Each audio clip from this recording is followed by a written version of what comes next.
On April 28, 2025, nearly a decade after one of the most shocking celebrity crimes in modern memory, the Paris robbery trial involving Kim Kardashian finally began.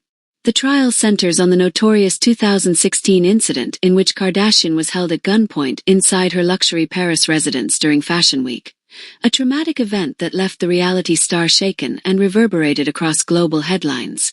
The courtroom proceedings, now underway in Paris, seek justice for the harrowing ordeal, with 10 accused individuals, dubbed the Grandpa Robbers, facing charges of armed robbery, kidnapping, and criminal conspiracy.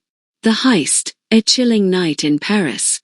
The robbery took place in the early hours of October 3, 2016, when 5 masked men disguised as police officers infiltrated the Hotel de Portales, a private luxury residence often used by celebrities. Kim Kardashian, then 35, was staying there during Paris Fashion Week. The intruders tied up the building's night concierge and forced him to take them to Kardashian's apartment. There, they barged into her room, bound her hands and feet with zip ties and duct tape, and held her at gunpoint in the bathtub. In a matter of minutes, they stole over $9 million worth of jewelry, including her $4 million engagement ring from then-husband Kanye West, and vanished into the night. The incident marked the largest robbery of a private citizen in France in over 20 years. At the time, Kim's sisters and security personnel were out for the evening, leaving her vulnerable and alone with the robbers. Trauma and fallout. In the immediate aftermath, Kardashian returned to the U.S. and disappeared from public life for several months, traumatized by the experience. She later revealed that she feared she was going to be raped or killed. The event prompted a major shift in how she handles security, privacy, and social media exposure. Once known for flaunting expensive jewelry and real-time location updates, Kardashian now leads a far more security-conscious lifestyle. The robbery also sparked broader conversations about celebrity culture and social media risks.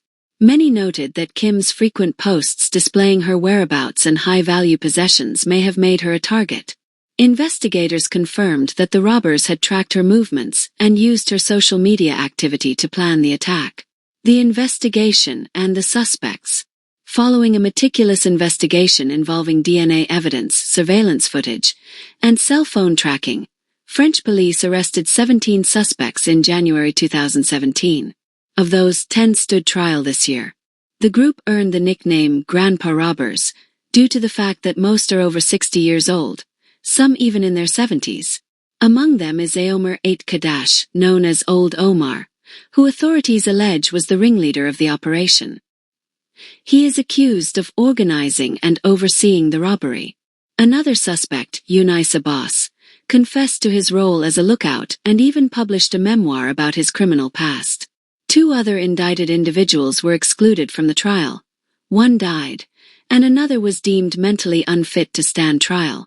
During the trial, it was revealed that at least 2 of the suspects were directly linked to the crime scene through DNA evidence. Some of the accused have expressed remorse, including Kadash, who wrote a letter of apology to Kardashian from jail. Kim's testimony. Facing her attackers. On May 13, 2025, Kim Kardashian appeared in the Paris courtroom to testify in person. Her appearance marked a pivotal moment in the trial, and her emotional account gripped the courtroom. Speaking with composure, Kardashian described the moment she realized her life was in danger, recounting how she was yanked from her bed, tied up, and thrown into a bathtub. At one point, she believed she was going to be sexually assaulted or murdered. She testified, "I genuinely thought they were going to kill me. I made peace with that possibility. I begged them to spare me."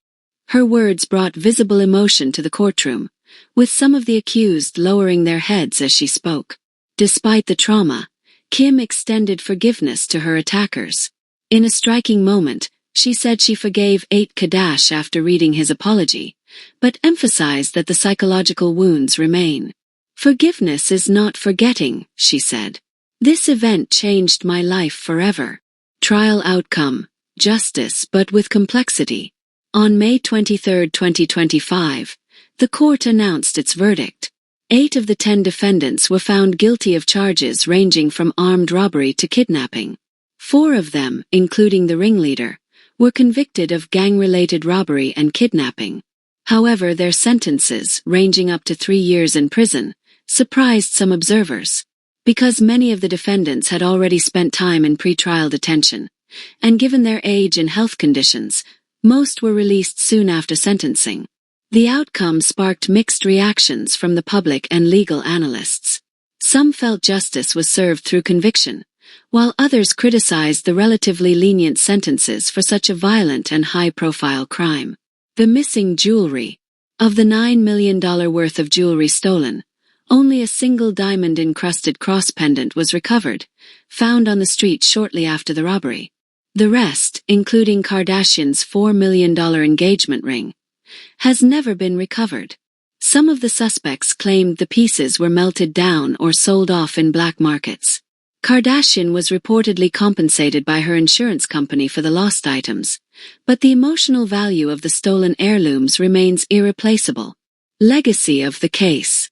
The Kardashian robbery trial is more than a celebrity legal saga. It reflects modern society's complicated relationship with fame, security, and vulnerability in the digital age. The case has become emblematic of how online oversharing can lead to real-world danger, especially for high-profile individuals. Since the robbery, Kardashian has become an advocate for personal safety and digital privacy, often speaking publicly about how the incident changed her perspective on life. She has also used her platform to educate others, particularly young influencers, about the risks of posting real-time updates and flaunting wealth on social media. As someone who built an empire largely through online visibility, Kardashian's shift in behavior serves as a cautionary tale. Conclusion. As the trial concludes nearly 9 years after the fateful night in Paris, Kim Kardashian's story remains a haunting reminder of how quickly fame and fortune can become targets for violence. The court may have delivered its verdict, but the personal toll of that traumatic night continues to shape Kardashian's life and legacy.